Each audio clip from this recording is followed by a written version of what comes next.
Hello everybody, this is Julissa. Thank you so much everybody for coming back to my channel. Thank you so much to everybody who's listening right now in the podcast. It is Friday, May 2nd, 2025. I wanted to come here give you breaking news, and this is regarding I believe it was in 2003, the kidnapping of Elizabeth Smart. But thanks be to God, we all know it by now, I guess.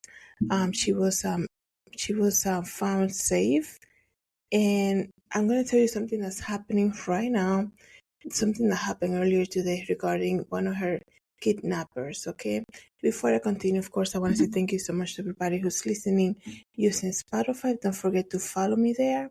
And thank you so much everybody who's also listening using Pandora Podcast. Thank you so much for listening. And of course, thank you so much to everybody who's watching this video right now on YouTube. Don't forget to share, like, and subscribe.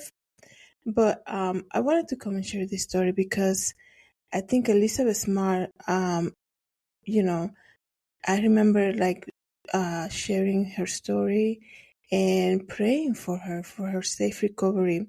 But what happened today was that one of her kidnappers was arrested today. If you guys don't remember, Elizabeth Smart went missing in, I believe it was in 2003, and she was found living with a couple that kidnapped her. Especially the guy was the one who did some work in her family's house, and he actually went during the overnight hours and took Elizabeth straight from her bedroom, and kidnapped her for a couple months. I don't know if it was 6 months, and then she was found alive. Thanks be to God for that. So right now, the woman, one of her kidnappers, the woman was arrested. Let me tell you exactly what's going on. Elizabeth Smart kidnapper Wanda Barcy was back behind bars for a brief moment because she was arrested in Utah for allegedly violating the conditions of her supervised release. Police in Salt Lake City, Utah said Wanda was arrested Thursday, so it happened yesterday, Thursday after detectives discovered she allegedly visited at least two public parks in town. The issue was that Wanda is a registered offender. You guys know what type of offender I'm referring to. And she's a registered offender in Utah, and going to a public park is a big no-no for her. So that's what happened. We all know that when they created this registry where you can search even people in your town, right? They have, they might be released, but they have to register, and they have, I believe they have, like it says here, supervised release. So they're being tracked. All their moves are being, are being monitored. So when they step out of line, the whole purpose of them being monitored is so that they can say, you're violating the order, so you gotta go back to jail. So basically that's what happened to Wanda here. So cops say she went to Liberty Park and Sugar House Park, and she was booked into the Salt Lake County Metro Jail on one count of violating Utah's law restricting offenders from entering protected areas, including public parks. Okay, this is a very big deal because that's the whole reason they created that registry, so they can keep track of people who are, offenders, and who, need this type of supervision, because just because they're done with their jail time, there's still like a whole process that they have to go through. So she was the one, so Wanda Barcy is her name. She was the one who helped, kidnap 14-year-old Elizabeth Smart in 2002. I believe it was late 2002, and then she was found in 2003. And when they did the trial for Wanda and Brian David Mitchell, which is the man, she stood by him, and then she pled guilty to helping the kidnapping. Wanda was released from Utah State Prison in September 2019 after 15 years behind bars. Meanwhile, Mitchell is serving a life sentence in Arizona. Okay, so right now Wanda is out of custody and having been released on judicial orders. So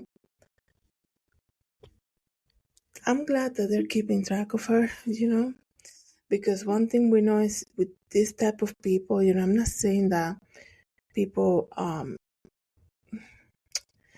not saying that people don't recover from something evil that they have done, meaning like they want to change their life around and start brand new, especially after serving time, right? It's just that that's why they keep monitoring this type of people, because they can become repeat offenders, right? So I'm so glad that they were able to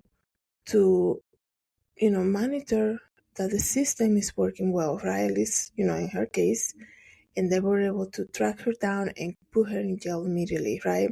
I know she's released now, and I know, she's released, but it tells you that the system that is in place is working, because it was able to alert the police that she was out. She visited two parks, right?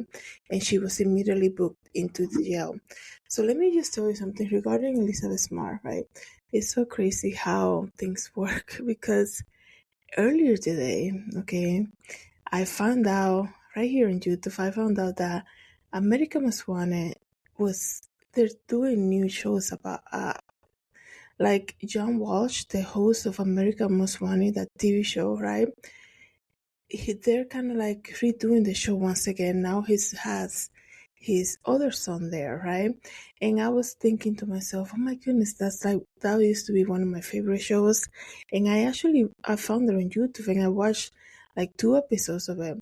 And oddly enough, when there was also kind of like a branch of American Most Wanted show, and it's called Missing Persons, and I happened to click on that. That was the second episode that I watched, and the whole thing about missing people from on within the American Most Wanted TV show is that they had Elizabeth Smart there. And it was just so like, it was so good to see her after so many years. I'm telling you guys, I follow her case, and I remember, praying for her safe recovery, and to see her kind of like all, I know she has children now, she's a wife and everything, all grown up, and basically continuing this new calling that she has found in her life of helping helping to find missing children. It was just so great to see her. And I every time that she will be talking on this American Most Wanted TV show now, that I think it was uploaded like 2 days ago on YouTube, right? You can go ahead and watch and you can see her. And I was just thinking, it brought me back so many memories to like 2003. I remember going to it was so crazy because I followed that case so much, and I remember praying for her, like I said, and I remember specifically the day that she was found, because it was like in the afternoon, and I remember going to the cafeteria. I was in college, and I remember I was like, guys, I went in for my friends in the cafeteria. I said, you guys cannot believe what happened. They found Elizabeth Smart. And I remember their reaction was just so crazy. They're like, what? And I said, she's alive and she's well, and it's crazy. I'm so happy. And I will never forget that moment when I shared that. I'm like, they found Elizabeth Smart and she's safe. And it was just so great that day. I will never forget. And it's so crazy how sometimes, even though like, we don't know who they are, nothing like personally, we're not, they're not in our neighborhoods and things like that. But you, that's how great it is to pray for people, even though you're not really connected. Meaning like sometimes we live in this bubble, type of life that we're like, we only pray for what is in our immediate circle. And we're called to pray for people. We're called to have compassion for people. And that's why I was so touched and so happy when I found out that Elizabeth Smart was found safe back in 2003. And then today, like I said, today, Earlier today, I'm watching this revamp of American Most Wanted show, and there she is, all grown up and like talking about and helping finding missing children. And it was just so great to see her. Like I said, it brought me so many memories.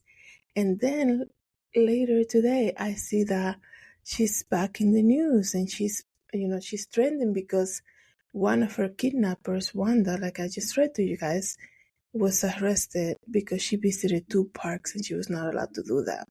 So it was just so crazy. Sometimes you think of somebody, you see something about them, and you're like, oh yeah, I remember this person. I haven't seen them in a while, and like it's like within the same day you get to see them or hear an update about their life. It's so crazy. But let me know, guys, what you think about this.